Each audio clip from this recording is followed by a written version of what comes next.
The man at the end of the bar had been sitting there most of the night, completely unnoticed by most of us, save for the bartender, who routinely made his way down to that end in order to refill his drink. I wish there was something exciting I could tell you about him.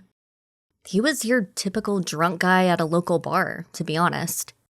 He appeared to be drinking some hard stuff, but me and Jay weren't really paying much attention either.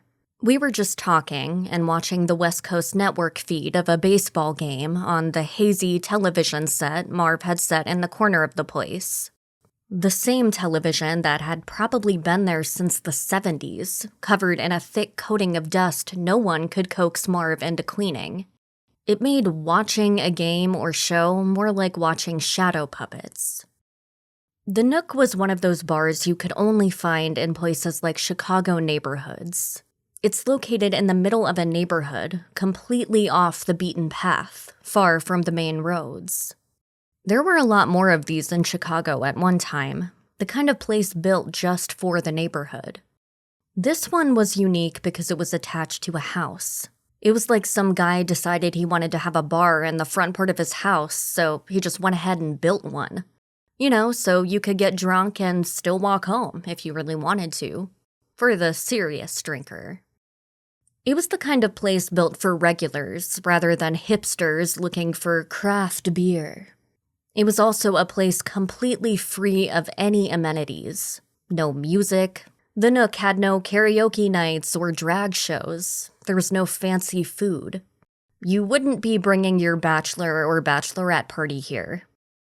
All the Nook had was a long wooden bar along one entire side and stools set respectable distances apart.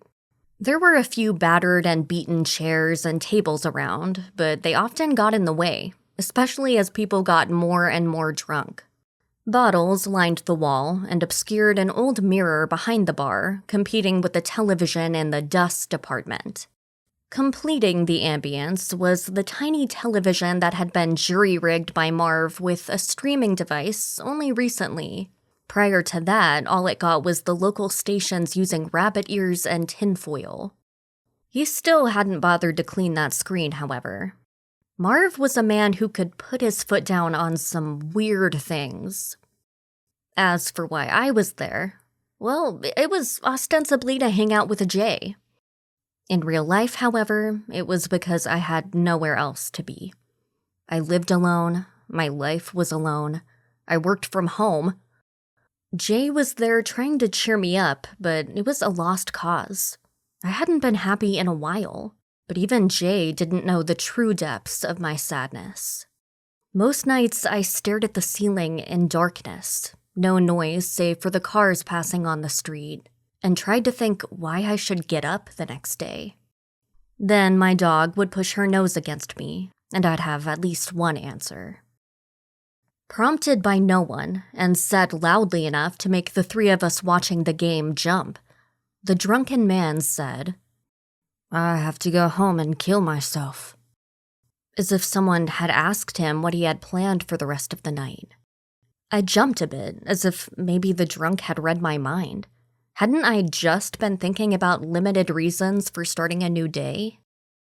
Jay and I stopped what we were talking about and looked at each other. Both of us, as if on cue, looked over at Marv. We were the only people in the joint, so whoever drunk guy was talking to was rather narrow. Marv just shrugged and smiled. Jay laughed. I laughed, but there was not much joy in it. I was still freaked about the man reading my mind.